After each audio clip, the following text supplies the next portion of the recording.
मोठ्या मुलाच्या वयाच्या दुप्पट आहे. 10 वर्षानंतर वडिलांचे वय धाकट्या मुलाच्या वयाच्या तिप्पट होईल जर त्यांच्या दोन मुलांच्या वयातलं अंतर 15 वर्ष. तर वडिलांचे आजचे वय किती ते एसओ म्हणणार आहे का पदवी.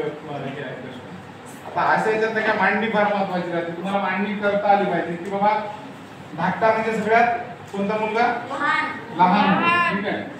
सगळ्यात मोठे आपले कोण असणार आहेत वडील. वडील सगळ्यात वर आहे.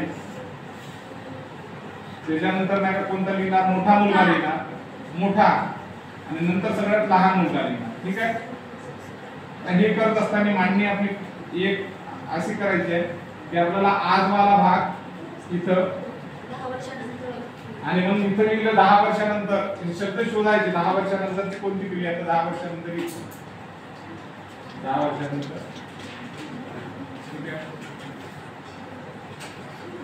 आता त्यांना आपण समीकरण मांडणी करताना दोन गोष्टी वडिलांचे सध्याचे वय मुलाच्या वयाच्या दुप्पट आहे राहू द्या. ते आपल्याला कळालं की हे दुप्पट आहे मुलापेक्षा नाही का मुलापेक्षा मोठ्या मुलापेक्षा दुप्पट आहे. त्याच्यानंतर 10 वर्षानंतर वडिलांचे वय धाकट्या मुलाच्या वयाच्या दुप्पट होईल हे राहू द्या.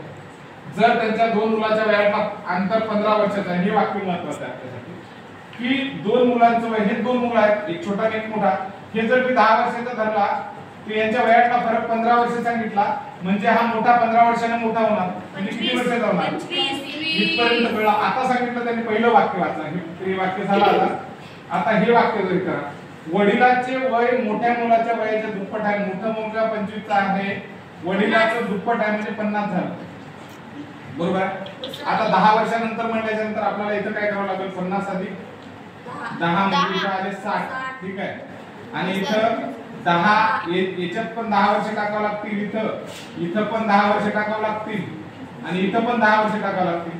आता इथं 10 मध्ये 10 टाकले किती झाले इथं 25 मध्ये 10 टाकले 35. आणि आता त्याने एक वाक्य वापरलं होतं 2 नंबरचं 10 वर्षानंतर वडिलांचे वय धाकट्या मुलाच्या वयाच्या तिप्पट होईल. धाकटा म्हणजे सगळ्यात लहान मुला याला धाकटा म्हणतो आपण. या धाकट्या मुलाच्या वयाच्या तिप्पट हे होईल म्हणते म्हणजे 20 गुणिला 3 20 त्रिक 10 वर्षानंतर झालं का. म्हणजे आपलं उत्तर आज आता त्यांनी विचारलं वडिलाचे आजचे वडिलाचं वय किती. आजचं वय किती वडिलाचं 50 वर्ष. आजचं वय वडिलाचं कळलं.